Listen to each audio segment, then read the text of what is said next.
Los 9 círculos del infierno, descritos en La Divina Comedia de Dante Alighieri, forman una de las visiones más impactantes y detalladas del castigo eterno en la historia de la literatura.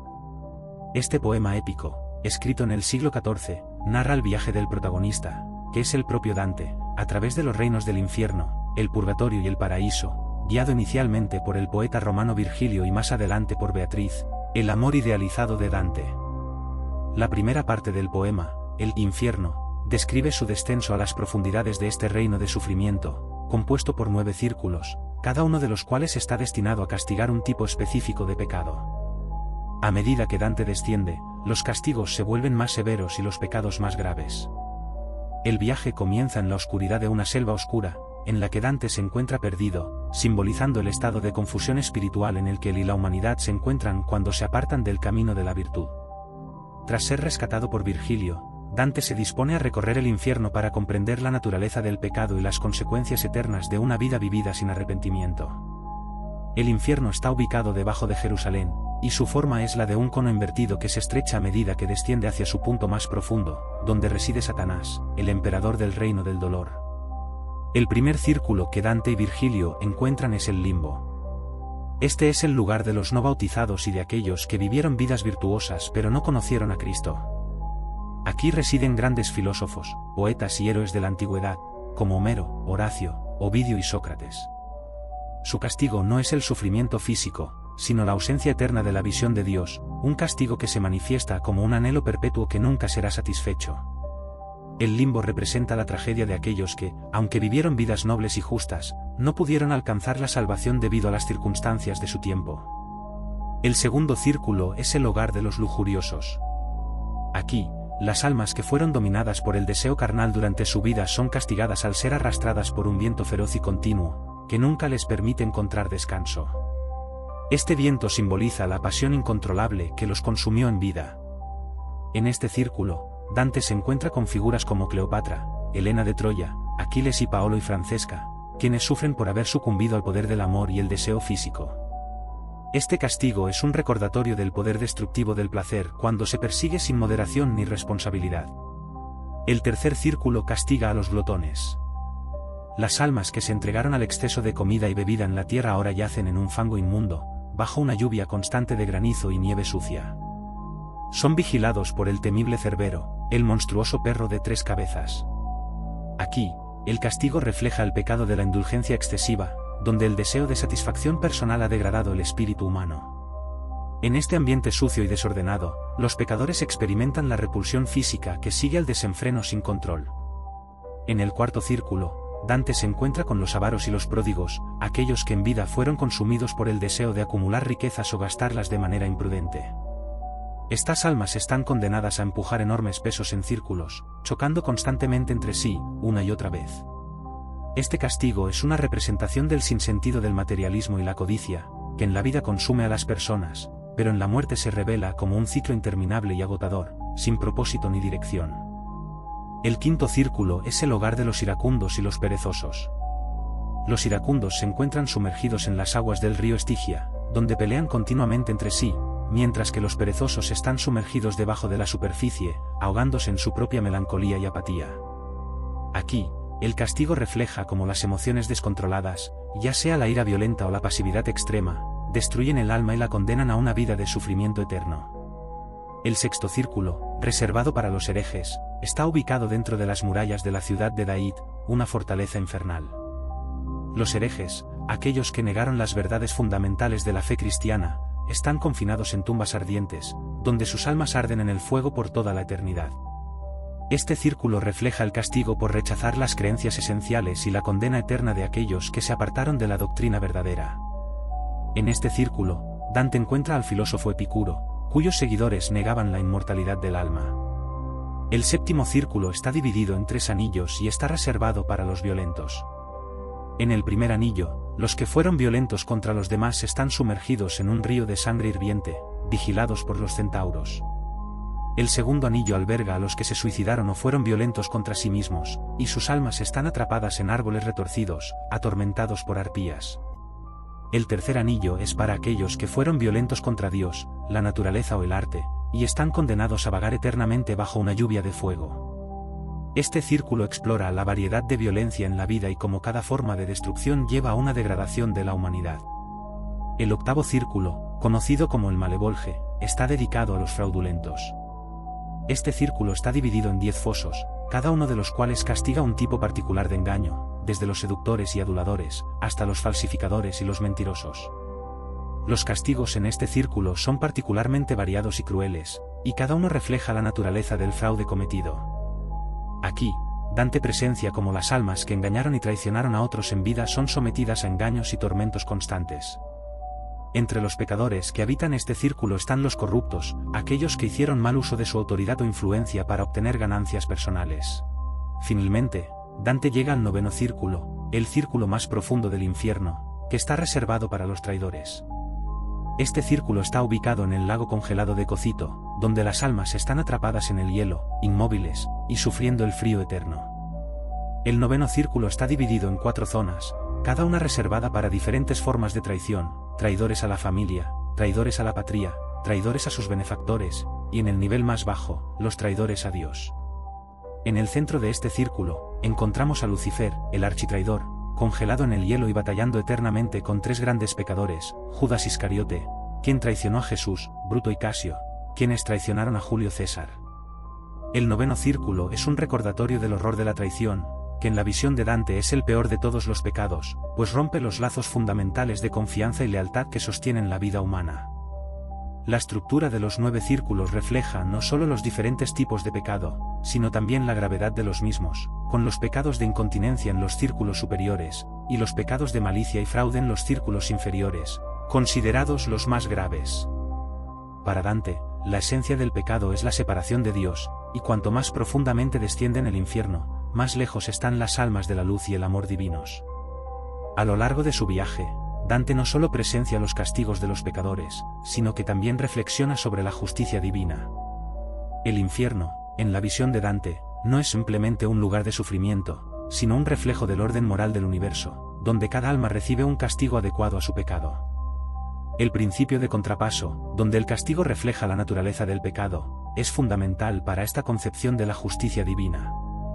A través de este principio, Dante muestra que el pecado, en sí mismo, es una forma de autocastigo, ya que degrada al alma y la aleja de su verdadero propósito, el amor de Dios.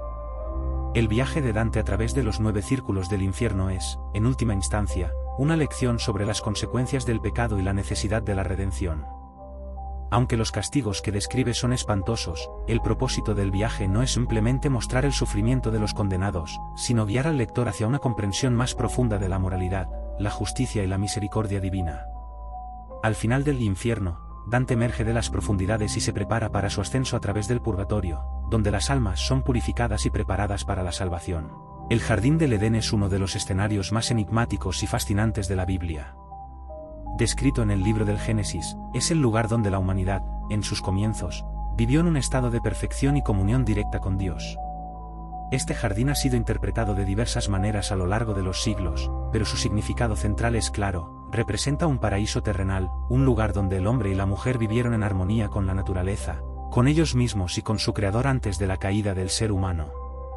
En el relato bíblico, el jardín del Edén fue plantado por Dios mismo, situado en algún lugar del este.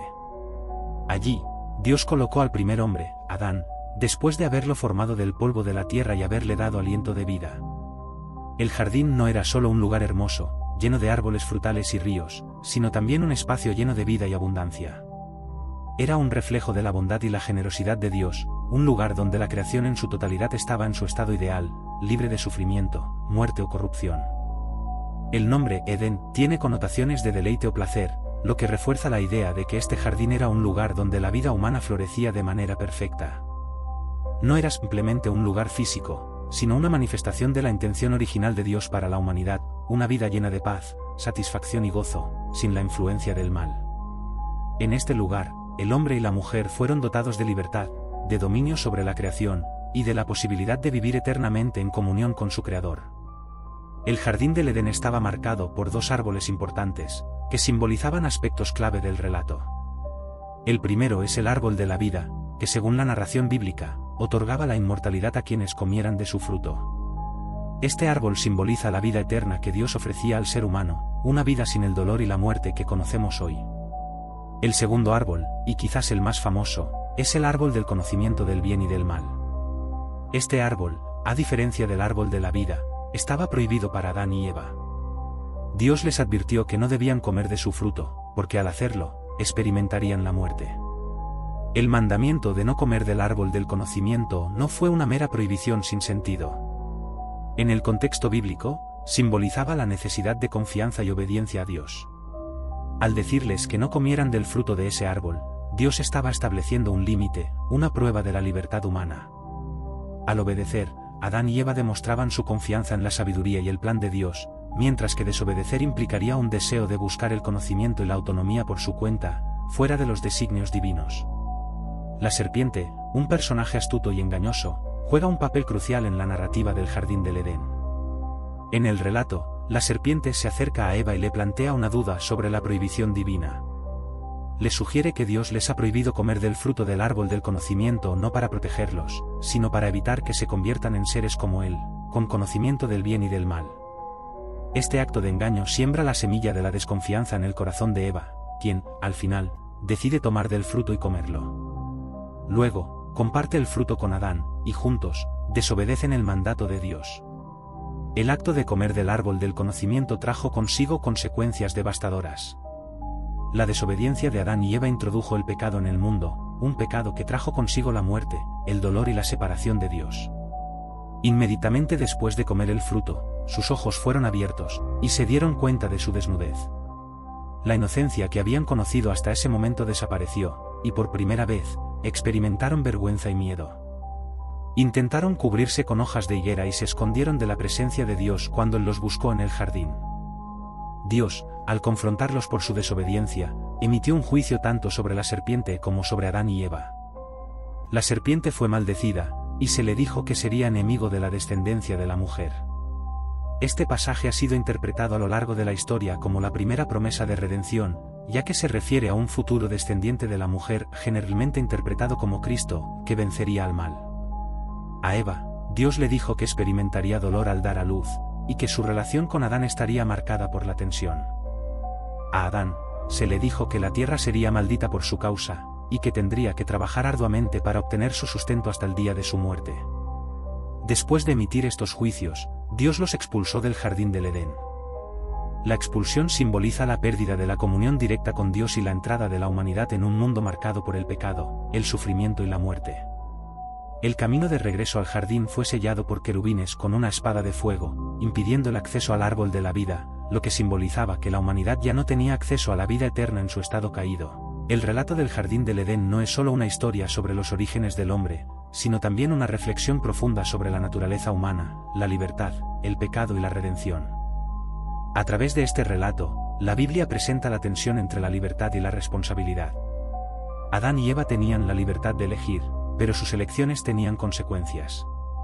El Jardín del Edén es, en muchos sentidos, una alegoría de la condición humana. Somos libres de tomar decisiones, pero nuestras decisiones, tanto buenas como malas, nos definen y afectan nuestras vidas y las vidas de quienes nos rodean. El Jardín del Edén también ha sido interpretado a lo largo de la historia como un símbolo del anhelo humano por el paraíso perdido. En muchas tradiciones religiosas, existe la idea de un tiempo pasado en el que la humanidad vivía en armonía con Dios y la naturaleza, y la expulsión de ese estado ideal ha dejado un vacío que los seres humanos han intentado llenar de diversas maneras. La búsqueda de la redención, del regreso a ese estado de perfección, es un tema central no solo en el cristianismo, sino en muchas otras religiones y filosofías. En el cristianismo, el Jardín del Edén y la caída son vistos en el contexto de la obra redentora de Jesucristo. Cristo, según la teología cristiana, es el nuevo Adán que viene a restaurar lo que se perdió en el Edén. Su vida, muerte y resurrección son vistas como el medio por el cual la humanidad puede volver a la comunión con Dios y, finalmente, experimentar la vida eterna que el árbol de la vida simbolizaba. En este sentido, el Edén no es solo el punto de partida de la historia humana, sino también una promesa de lo que está por venir en el futuro. El Jardín del Edén sigue siendo un tema de reflexión teológica y filosófica. Su relato plantea preguntas profundas sobre la naturaleza del mal, el libre albedrío y la justicia divina. ¿Por qué Dios permitió que la serpiente tentara a Adán y Eva? ¿Cuál es el significado de la libertad si conduce al sufrimiento? Estas preguntas han ocupado las mentes de teólogos y filósofos durante siglos y continúan siendo objeto de debate en la actualidad. En términos simbólicos, el jardín del Edén también representa el anhelo humano de volver a un estado de perfección y comunión con lo divino. Las imágenes del jardín y el paraíso han inspirado obras de arte, literatura y música a lo largo de los siglos.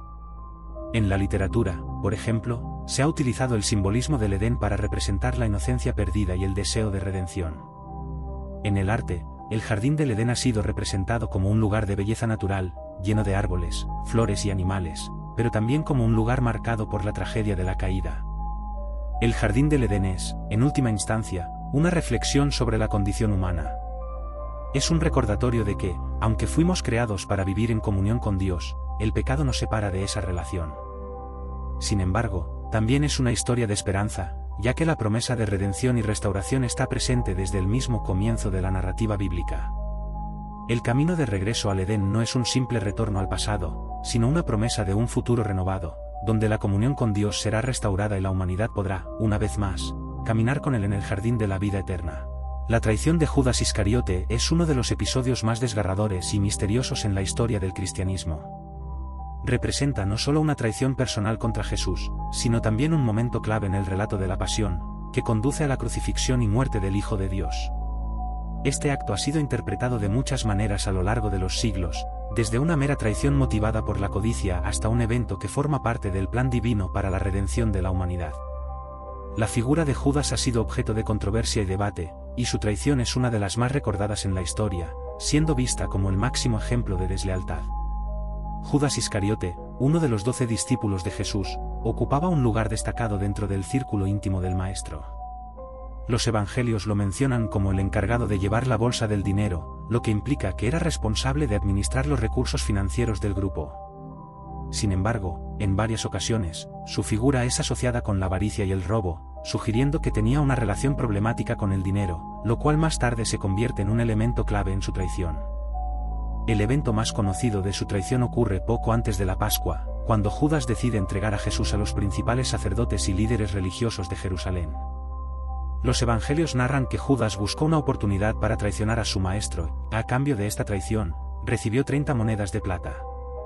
Este acuerdo lo selló con los sumos sacerdotes, quienes buscaban una manera de arrestar a Jesús sin causar alborotos, ya que Jesús gozaba de gran popularidad entre las multitudes. La traición de Judas cobra forma durante la última cena que Jesús celebra con sus discípulos. Este momento es particularmente significativo, ya que, aunque Jesús está consciente de lo que está por suceder, no evita que Judas participe en la cena. Durante la comida, Jesús anuncia que uno de sus discípulos lo traicionará. Los demás, sorprendidos y angustiados, preguntan quién podría cometer tal acto. En un gesto solemne, Jesús le ofrece a Judas un bocado de pan, señalando de manera sutil al traidor entre ellos. Este acto es de gran simbolismo, ya que compartir el pan en esa cultura representaba un vínculo de confianza y comunión. El hecho de que Judas acepte el pan, aun sabiendo lo que planeaba hacer, resalta la magnitud de su traición.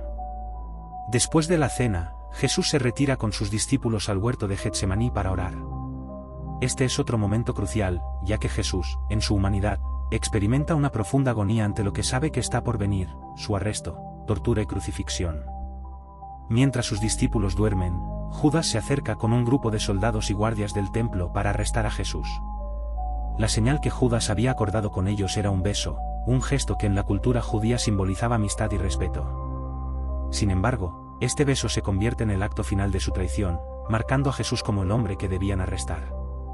¿Con un beso traicionas al Hijo del Hombre?, le pregunta Jesús, evidenciando la ironía cruel del momento. El beso de Judas es, para muchos, el colmo de la traición, ya que utiliza un símbolo de afecto para entregar a su maestro a sus enemigos. Es un acto que no solo demuestra la deslealtad, sino también la hipocresía, al disfrazar su traición bajo un gesto de amor y respeto. Esta imagen del beso traidor ha perdurado en la cultura occidental como un símbolo universal de traición y falsedad. El papel de Judas en el plan divino ha sido objeto de un amplio debate teológico. Algunos ven su traición como parte inevitable de los eventos que llevaron a la crucifixión, lo que plantea preguntas sobre el libre albedrío y la predestinación. Según este punto de vista, Judas, aunque responsable de su traición, fue utilizado como un instrumento para cumplir los designios de Dios. En los Evangelios, especialmente en el de Juan, se menciona que Satanás entró en Judas antes de que cometiera la traición, lo que sugiere que su acto estuvo influenciado por fuerzas oscuras. Sin embargo, esto no exime completamente a Judas de su responsabilidad, ya que su acto fue una decisión consciente. Otro aspecto interesante es la recompensa que Judas recibe por su traición, 30 monedas de plata. Esta cantidad tiene un gran simbolismo en la tradición bíblica. En el Antiguo Testamento, 30 monedas de plata era el precio de un esclavo, lo que sugiere que Judas valoró la vida de Jesús en términos monetarios, dándole el precio más bajo posible. Este detalle refuerza la imagen de Judas como alguien motivado por la avaricia, dispuesto a traicionar a su amigo y maestro por una recompensa material. Sin embargo, la historia de Judas no termina con la traición. Después de entregar a Jesús y ver que había sido condenado, Judas experimenta una profunda culpa y remordimiento. Los evangelios narran que intenta devolver las monedas de plata a los sacerdotes, declarando: «He pecado», entregando sangre inocente. Pero los sacerdotes, habiendo conseguido lo que querían, lo rechazan, diciéndole que eso es su problema. En un acto final de desesperación, Judas arroja las monedas en el templo y se retira, donde, consumido por la culpa, se quita la vida. El suicidio de Judas es un trágico epílogo a su historia. Su muerte ha sido vista como el castigo final por su traición, aunque también puede interpretarse como un reflejo de su remordimiento. A diferencia de Pedro, quien también traicionó a Jesús al negarlo 3 veces pero luego se arrepintió y fue restaurado, Judas no encontró redención. Su acto final de desesperación lo separa aún más del perdón divino. La figura de Judas ha sido interpretada de diversas maneras a lo largo de los siglos. Algunos lo ven como el máximo traidor, una figura condenada por su codicia y deslealtad. Otros, sin embargo, han buscado comprender su motivación de manera más compleja. Algunos estudiosos han sugerido que Judas pudo haber estado desilusionado con Jesús, creyendo que no estaba cumpliendo las expectativas del Mesías como un líder político que liberaría a Israel del dominio romano.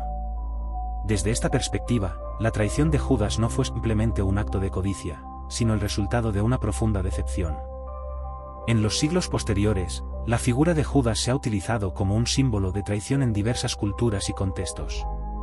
Su nombre se ha convertido en sinónimo de deslealtad, y su historia ha sido tema de innumerables obras de arte, literatura y música.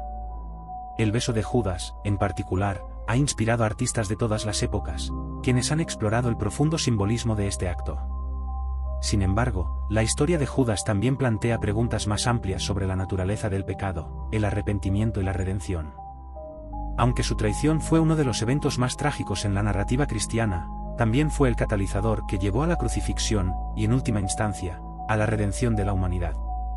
En este sentido, Judas desempeña un papel crucial en el plan divino, aunque su destino final es uno de condenación y desesperanza. En la tradición cristiana, Judas es recordado no solo como el traidor, sino también como un ejemplo del peligro de permitir que el egoísmo, la ambición y la codicia guíen nuestras acciones. Su historia sirve como advertencia sobre las consecuencias de alejarse del amor y la verdad, y sobre el alto costo de traicionar la confianza y la amistad. Al final, la traición de Judas no es solo un evento histórico, sino un recordatorio continuo de la fragilidad humana y del poder destructivo del pecado. Aunque su figura sigue siendo controversial y enigmática, su historia sigue resonando a lo largo de los siglos, desafiando a quienes la escuchan a reflexionar sobre sus propios actos y decisiones. Los 10 mandamientos, también conocidos como el Decálogo, son un conjunto de leyes fundamentales que, según la tradición bíblica, fueron entregados por Dios a Moisés en el monte Sinaí.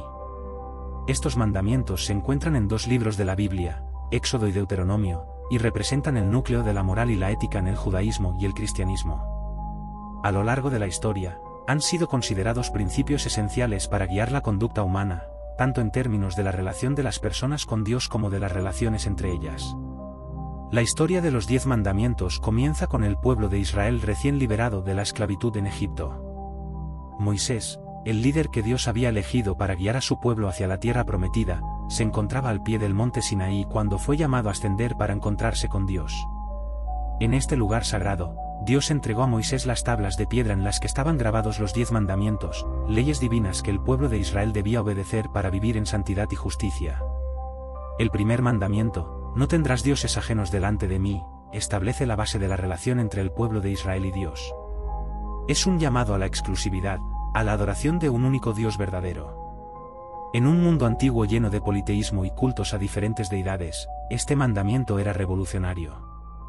Se le recordaba al pueblo que su lealtad debía ser solo para Dios, el creador del cielo y la tierra, quien los había liberado de la esclavitud.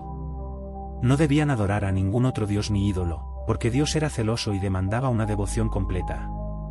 El segundo mandamiento: no te harás imagen ni ninguna semejanza de lo que esté arriba en el cielo, ni abajo en la tierra, prohíbe la creación y adoración de imágenes o ídolos. Este mandamiento refuerza el monoteísmo puro, subrayando que Dios no puede ser representado en forma material. El pueblo debía rechazar cualquier forma de idolatría, que era común en las culturas vecinas. Este mandamiento es, en esencia, una protección contra la tentación de reducir a Dios a algo que la mente humana pueda controlar o manipular. El tercer mandamiento: no tomarás el nombre de Dios en vano, se refiere al uso reverente del nombre de Dios. El nombre de Dios es santo y debe ser tratado con el mayor respeto. Usar su nombre para jurar falsamente, para propósitos egoístas o de manera despectiva, era un acto de gran ofensa. Este mandamiento es un recordatorio de que la relación con Dios debe ser una relación de respeto y humildad, y que las palabras que usamos tienen un gran poder. El cuarto mandamiento: acuérdate del día de reposo para santificarlo, establece la importancia del descanso y la consagración del tiempo a Dios. El sábado, o sabbat, es un día para dejar de lado las labores cotidianas y dedicarlo a la reflexión, la oración y el descanso. Este mandamiento tiene un profundo sentido espiritual, ya que recuerda que la vida no debe estar centrada únicamente en el trabajo, sino también en la relación con Dios y la restauración del cuerpo y el espíritu. Además, es un recordatorio de la creación, ya que Dios descansó el séptimo día después de haber creado el mundo. El quinto mandamiento: honra a tu padre y a tu madre, introduce el respeto y la honra hacia los padres como un principio fundamental para una vida larga y próspera. Este mandamiento no solo aboga por la obediencia, sino también por el cuidado y la consideración hacia los padres, quienes son los responsables de la crianza y el bienestar de los hijos. Es un principio básico para la estabilidad de la familia, y por ende, para la estabilidad de la sociedad. Al honrar a los padres, los hijos reconocen la estructura de autoridad y cuidado que es esencial en la vida familiar. El sexto mandamiento: no matarás, es uno de los más fundamentales y claros en cuanto a la preservación de la vida humana. La vida es sagrada y pertenece a Dios, por lo que ningún ser humano tiene derecho a quitarle la vida a otro. Este mandamiento prohíbe el asesinato, pero también implica un respeto más amplio por la dignidad de la vida. A lo largo de la historia, se ha interpretado como una llamada no solo a evitar la violencia física, sino también a vivir en paz y a promover la justicia y la reconciliación entre las personas. El séptimo mandamiento: no cometerás adulterio, protege la santidad del matrimonio y la fidelidad entre los cónyuges. El matrimonio es visto como una institución sagrada, y la fidelidad conyugal es una expresión del compromiso mutuo y el amor. Este mandamiento prohíbe cualquier tipo de relación sexual fuera del matrimonio, y defiende la lealtad, la confianza y la estabilidad en la familia. También subraya la importancia de la pureza en las relaciones humanas, tanto en el ámbito físico como emocional. El octavo mandamiento: no robarás, es un principio de justicia y equidad. Prohíbe tomar lo que pertenece a otro sin su consentimiento, y en un sentido más amplio, exige respetar los derechos y la propiedad de los demás. Este mandamiento aboga por la honestidad y la integridad en todas las relaciones económicas y sociales, y condena no solo el robo literal, sino también cualquier forma de fraude, engaño o explotación. En una sociedad justa, cada persona debe respetar el trabajo y los bienes de los demás. El noveno mandamiento: no dirás falso testimonio contra tu prójimo, se refiere a la verdad y la justicia en el ámbito legal y personal. La justicia depende de la veracidad de los testimonios, y dar falso testimonio o mentir en contra de alguien puede destruir vidas y reputaciones. Este mandamiento es una defensa contra la calumnia y la injusticia, subrayando la importancia de ser honestos y veraces en todas nuestras palabras y acciones. La mentira, especialmente en un contexto judicial, puede tener consecuencias devastadoras, y la Biblia lo condena como un acto de gran maldad. El décimo mandamiento: no codiciarás, es quizás uno de los más profundos en términos de su enfoque en el corazón humano. A diferencia de los otros mandamientos, que prohíben actos externos, este se enfoca en los deseos internos, en la avaricia y la envidia. Prohíbe desear lo que pertenece a otro, ya sea su casa, su esposa o cualquier otra cosa. La codicia es una raíz de muchos males, ya que lleva a acciones que violan los otros mandamientos, como el robo, el adulterio o el asesinato. Este mandamiento insta a las personas a cultivar un corazón de contentamiento y gratitud por lo que tienen. Los 10 mandamientos no solo son leyes morales, sino también una guía espiritual que refleja el carácter de Dios y su deseo para la humanidad. Cada mandamiento está diseñado para promover el bienestar de las personas, la justicia social y una relación adecuada con Dios. A lo largo de la historia, estos mandamientos han sido fundamentales en la formación de las leyes y las normas éticas en muchas sociedades, sirviendo como una brújula moral que orienta la conducta de los individuos y las comunidades. En el contexto cristiano, los 10 mandamientos no solo son vistos como leyes antiguas, sino como principios eternos que encuentran su cumplimiento en el amor. Jesús mismo reafirmó su validez cuando dijo que toda la ley se resume en 2 mandamientos: amar a Dios con todo el corazón, el alma y la mente, y amar al prójimo como a uno mismo. Estos 2 grandes mandamientos reflejan la esencia de los 10 mandamientos, ya que los primeros 4 se enfocan en la relación con Dios y los últimos 6 en la relación con los demás. La relevancia de los 10 mandamientos sigue vigente en el mundo moderno. Aunque han pasado miles de años desde que fueron entregados en el monte Sinaí, sus principios siguen resonando en los corazones y las mentes de las personas de fe. La humanidad sigue enfrentando desafíos relacionados con la justicia, la paz y la convivencia armoniosa, y los 10 mandamientos ofrecen una base sólida sobre la cual construir una sociedad más justa y compasiva. El impacto de los 10 mandamientos ha trascendido las fronteras de la religión. Han influido en los sistemas legales de muchas naciones, en los derechos humanos y en los principios éticos que guían a la humanidad en su búsqueda de la verdad y la justicia. Estos mandamientos continúan siendo un recordatorio de que, a pesar de los avances tecnológicos y sociales, los principios básicos de la moralidad y la justicia siguen siendo fundamentales para el bienestar de la sociedad. La enseñanza de los 10 mandamientos también plantea preguntas sobre la naturaleza del bien y del mal, la libertad y la responsabilidad, y la justicia y la misericordia. Son un llamado constante a examinar nuestras vidas, nuestras relaciones y nuestras prioridades, recordándonos que nuestra conducta importa y que nuestras decisiones tienen consecuencias, tanto en lo personal como en lo social. En última instancia, los 10 mandamientos no son solo un conjunto de reglas, sino una invitación a vivir de una manera que refleje la santidad y el amor de Dios. Nos llaman a una vida de fidelidad, justicia, honestidad y respeto, no solo hacia Dios, sino también hacia nuestros semejantes.